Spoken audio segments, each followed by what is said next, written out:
everybody, and welcome to this edition of Abbey Research Reads. My name is Dr. Kristen Donnelly, and today I want to talk to you about a book that I obviously had no thoughts or feelings on, Pharma by Gerald Posner. This is the greed, lies, and the poisoning of America. It's the development of the pharmaceutical industry as the juggernaut it is today. This is hands down one of the best books I've ever read. Again, you can see I bookmarked a lot of things. Dr. Erin and I are going to do a lot more coverage on this in the fall. I'm actually going to teach her what I found out in this book, and you guys can learn along with her. But as a book itself, I wanted to talk about the way it's structured and everything else in this video, and then keep a weather eye out on our main channel for more pharma content. So first of all, Gerald Posner is an incredible author who I've never encountered before. He writes succinctly and clearly and compassionately. Let me tell you, the number of footnotes in this thing mean that I could not have listened to this on audiobook. I'm really glad I had the physical book. I carried this around with me for a long time. A couple kind of things to know that I really appreciated. He draws, because he's so methodical, we get not only the history of individuals like the Sacklers, which you've got to talk about the Sackler family if you want to talk about the history of American pharmaceuticals. I mean, he does not go into as much detail as Patrick Raddenkeefe does in Empire of Pain, because Empire of Pain is entirely about the Sackler family.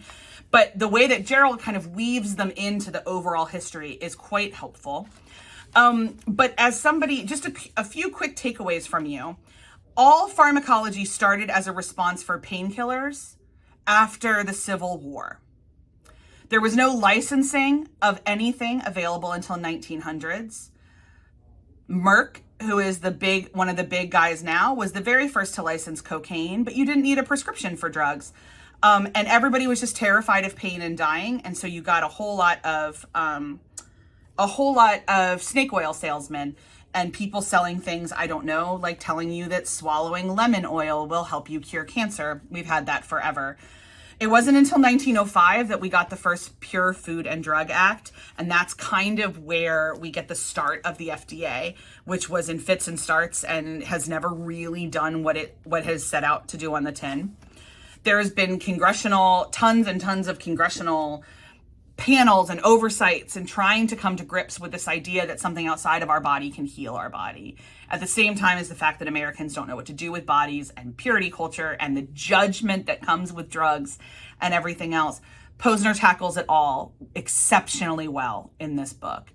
I honestly, I can see how it would be really off-putting to a lot of people at size. I want you to know that everything from here back is endnotes. So it is super well researched.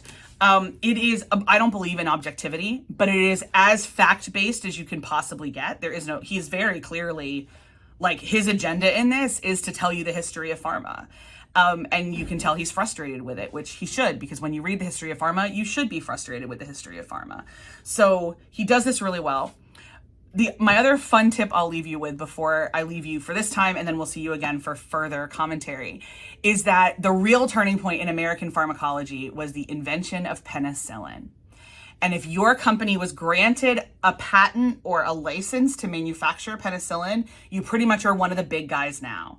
It was Merck, it was Bristol Myers, it was AstraZeneca, it was Roche, it was the big players now that manufactured penicillin. And the absolute oh my God, there's an antibiotic, there's a pill that can cure everything. Americans became obsessed with the idea of medicine to fix problems. And it all stems from penicillin because it was such a miracle drug. And it was the very first thing that had ever functioned like that. Nobody knew what to do with it. It really did seem miraculous. And the way that the American government handled penicillin was different than the way the European governments handled it. And the timing was different and everything was different, which is one of the reasons our relationship to penicillin set up a lot of our relationships to medicine moving forward. And then also, fun fact, we got health insurance as privatized to corporations because of World War II. The way that Europe reacted was to nationalize health insurance. The way that America reacted was to privatize it. And we'll get into that more a little bit in the other videos that are coming down the pike. So make sure to subscribe to our sister channel, Abbey Research, our parent channel, for all further updates on that. As an empathy read, I don't think that any of us can read enough or understand enough about the systems in America that keep us kind of in place, quote unquote. I think it's really important to understand pharma in particular, not only because of our relationship to medical debt and the way we have to talk about healthcare around here, but because of the way that we talk about illegal drugs or prescription drugs or addiction, and the way that a lot of us rely on external medication every day to simply live. I think in terms of understanding humans and understanding the world, understanding pharma is a major key. I would recommend Gerald Posner's Pharma book with like all my jazz hands, all my everything. It's an absolutely incredible, groundbreaking, seminal work that unfortunately came out during lockdown. So no one did the jazz hands for it that they should have. But if you are anybody who has, since watching Dope Sick, gotten into understanding the opioid crisis, this is one of the new foundational texts, and you really need to engage with it. So that's it for me for this time. In the downstairs, you're going to find a link to our resource on 5 quick ways to build your empathy outside of reading great books like this. And if you're interested in that, make sure to grab that.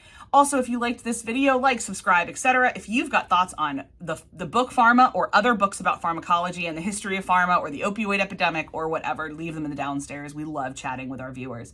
I'm Dr. Kristen. This has been Abbey Research Reads, and I'll see you next time.